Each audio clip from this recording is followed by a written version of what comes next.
ऐसी कंपनी जो 5 साल में 250% मुनाफा दे चुकी है। क्या आपने नाम सुना है? कंपनी का परिचय।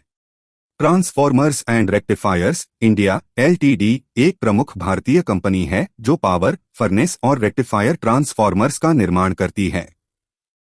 वित्तीय आंकड़े, फाइनेंशियल मैट्रिक्स। कंपनी का मार्केट कैपिटलाइजेशन 16,329 रुपए करोड़ है। करंट शेयर प्राइस 544 रुपए के आसपास है। शेयर प्राइस केगर पिछले 3 वर्षों में 216% की शानदार ग्रोथ। पिछले 1 वर्ष में 57% की ग्रोथ। रो रिटर्न ऑन इक्विटी पिछले साल रहा 23%, जो काफी अच्छा है। Q1 प्रदर्शन की मुख्य बातें। कंपनी ने इस तिमाही में मजबूत नतीजे पेश किए हैं, जिसमें प्राइसिंग पावर और ऑपरेशनल एफिशिएंसी के चलते ग्रोस मार्जिन में सुधार देखा गया। पैट प्रॉफिट आफ्टर टैक्स में तेज ग्रोथ हुई है, जो बेहतर ऑपरेशनल प्रदर्शन और अन्य आय 20 रुपए करोड़ पिछली बार 4 रुपए करोड़ के कारण संभव हुआ। एक्सपोर्ट्स कंपनी की कुल आय का लगभग 10% रहे। अनएग्जीक्यूटेड ऑर्डर बुक लगभग 5,246 रुपए करोड़ की है, जो कि FY25 की सेल्स का 2.66 गुना है। नए ऑर्डर की इनफ्लो में 4.7% की गिरावट आई है, क्योंकि कंपनी अब उच्च मार्जिन वाले ऑर्डर्स पर फोकस कर रही है। वित्तीय प्रदर्शन FY25 सेल्स राजस्व 2017 रुपए करोड़। ऑपरेटिंग प्रॉफिट 327 रुपए करोड़। नेट प्रॉफिट 216 रुपए करोड़।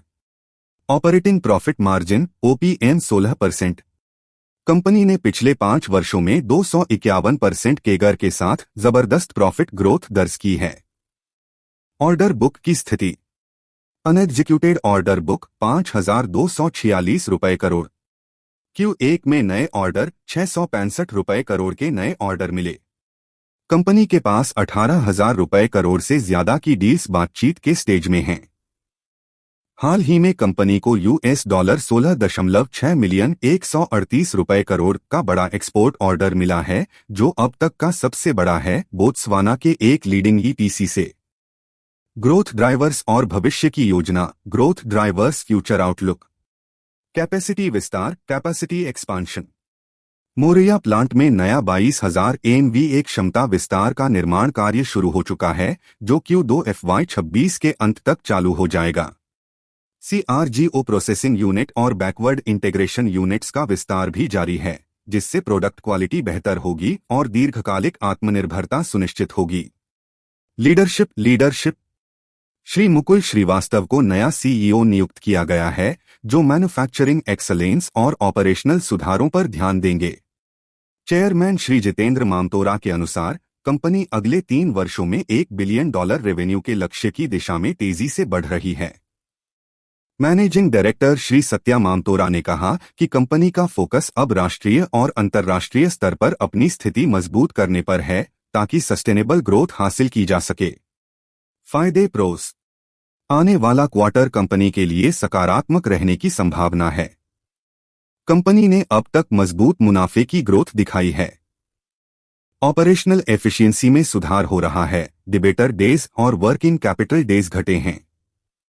कमियां, कॉन्स।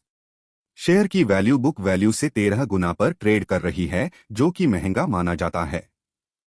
प्रमोटर होल्डिंग में पिछले 3 वर्षों में 10.6% की गिरावट आई है, जो निवेशकों के लिए एक चिंता का विषय हो सकता है। मैनेजमेंट की टिप्पणी और भविष्य की योजनाएं। मैनेजमेंट का लक्ष्य है कि अगले 3 साल में कंपनी $1 बिलियन लगभग 8,000 रुपए करोड़ रेवेन्यू तक पहुंचे और 18-24 महीनों में नेट डेब्ट फ्री बन जाए। इस तिमाही में ऑपरेटिंग प्रॉफिट मार्जिन OPM 18.5% रहा और कंपनी का लक्ष्य इसे बनाए रखना है। कंपनी की योजना है कि FY28 तक रेवेन्यू 8,000 रुपए करोड़ तक पहुंचे और नेट प्रॉफिट मार्जिन 12 से 13% तक बढ़ाया जाए। CRGO प्रोसेसिंग यूनिट की कैपेसिटी बढ़ाने का काम चल रहा है। मोरा यूनिट, जो एक्स्ट्रा हाई वोल्टेज ट्रांसफार्मर बनाती है, उसकी एक्सपेंशन FY26 की Q4 तक तैयार होने की उम्मीद है। CFO के अनुसार कंपनी की सफलता के पीछे वैश्विक डिमांड में बढ़ोतरी, प्रोडक्ट रेंज का विस्तार और बैकवर्ड इंटीग्रेशन की रणनीति रही है। शेयर होल्डिंग पैटर्न जून 2025 तक। प्रमोटर्स 64.36%। एफआईआईज विदेशी संस्थागत निवेशक 10.94%। डीआईआईज घरेलू संस्थागत निवेशक 6.04%। पब्लिक रिटेल निवेशक 18.67%। यह वीडियो केवल शैक्षणिक और जानकारी देने के उद्देश्य से बनाया गया है। इसमें दी गई जानकारी निवेश सलाह नहीं है। निवेश करने से पहले अपने वित्तीय सलाहकार से परामर्श जरूर लें।